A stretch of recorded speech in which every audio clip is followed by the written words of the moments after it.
Okay, so we're continuing to work along the area where this upper tier is, which starts this way and wraps around this way. And if you remember earlier in the videos, we had a real sharp transition because the compactor made a crease.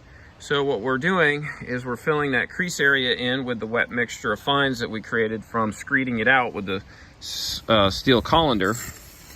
And then what we're going to do is we're just going to continue to work this in very similar as if we were finishing concrete.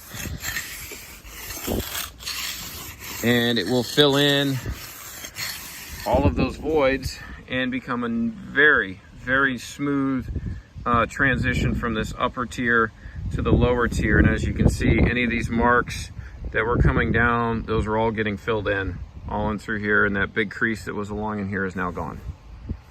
So this does take a little bit of technique, but you can pick it up pretty quick. Just apply enough pressure. And remember, as you're pushing away, you lift this side up a little bit. And as you're pulling towards you, you lift this side up a little bit. And just apply some decent pressure just to smooth it out. But you'll pick this technique up in no time. And this makes all the difference in having a nice smooth roll versus a bumpy one.